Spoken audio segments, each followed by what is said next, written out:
Good evening, everyone. Hope you're doing well. As we discussed before, this week's Parsha is Parshas Yisro.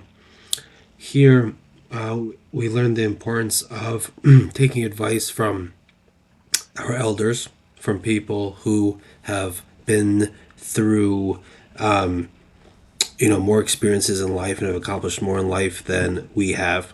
And so, Moshe's father-in-law Yisro joins up with the Jewish people after the splitting of the sea and the war with Amalek, and he's Yisro finds Moses sitting and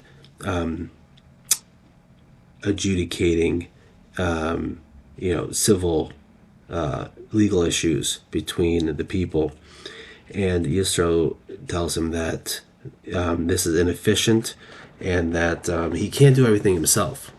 He is only one person, and it's not he's going to wear himself out, and that the people, are, they're going to continue waiting from the start of the day to the end of the day, and still not have their issues resolved.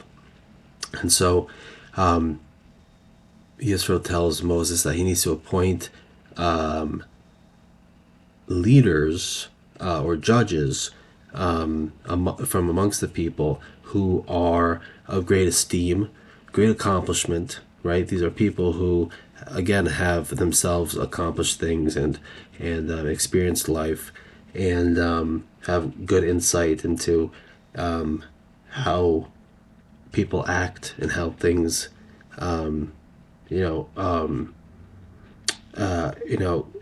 should be in terms of keeping harmony and balance with how the natural state of how the world operates.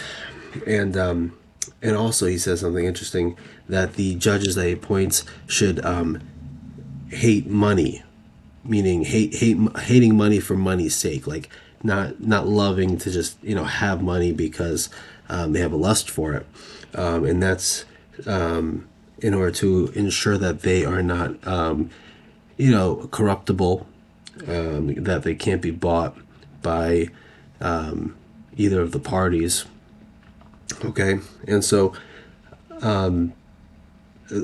here we learn that leaders, right, have a natural instinct, an innate ability to to spot and understand the cause of issues, and to delegate responsibilities to individuals capable of carrying out the proper tasks to implement the solutions, and to see the remedy be enacted.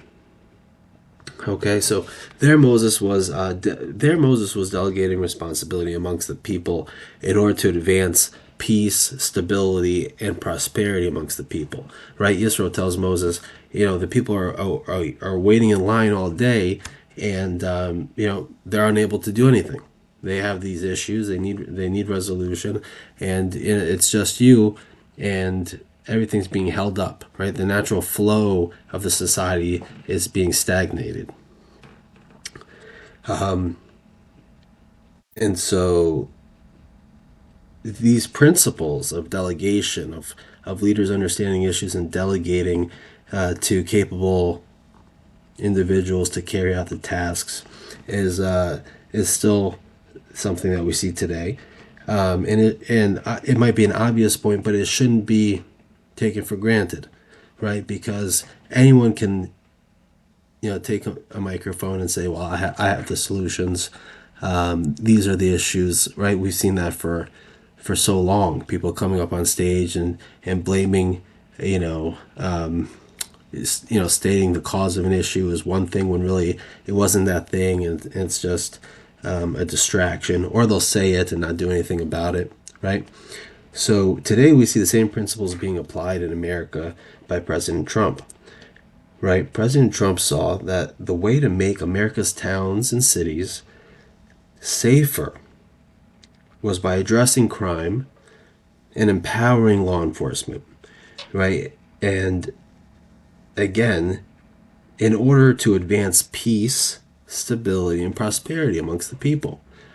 You can't have a town or city flourish where people can, get out, walk out of their homes and go to the place of, work, or the place of worship, or, the grocery store, if it's a crime-ridden place, right?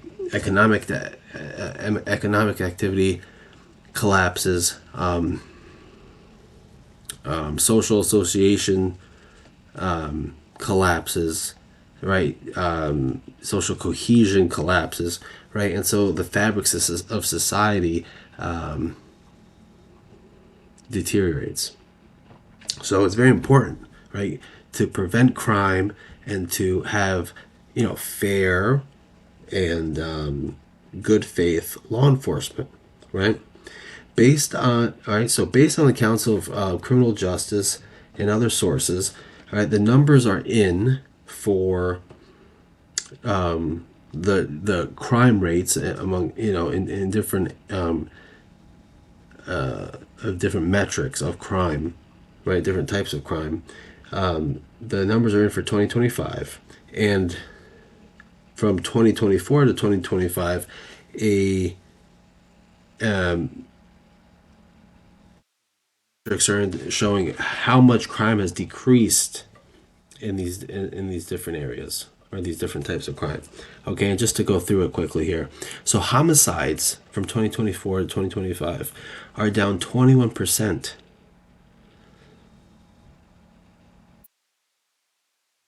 Aggravated assaults down 9%. First off, homicides are down, meaning people killing other people, down 21%. Okay? Gun assaults, down 22%. Robberies, down 23%. So, what does this mean for, like, for places where, we're trying to raise kids, we're trying to, work on our business, we're trying to, develop our communities. This makes a world of a difference, right? Carjackings down 29%. Motor vehicle thefts down 27%. Residential burglaries down 17%. Non-residential burglaries down 18%. Shoplifting down 10%. And domestic violence is down 2%. Okay, that's huge. These are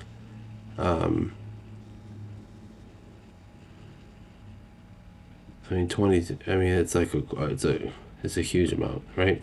So it makes a big difference to have the right people in positions of leadership, and how do we know that the people are the right people? Because they understand what, like here, right? Like Yisro telling Moses, and here President Trump, and same amongst, any good leader. I think these are like fundamental qualities: is understanding what the issue is, understanding, like, what, the goal is to establish peace, stability, and prosperity. Okay, well, what's hindering that? What's acting as a barrier for that? And then pointing that out, and then addressing it properly, okay, in a fair way, right? But in a way that gets the job done, and by empowering the people that are capable of carrying it out.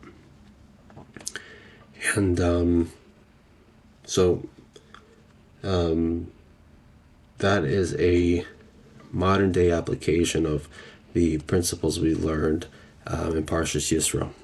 Thank you.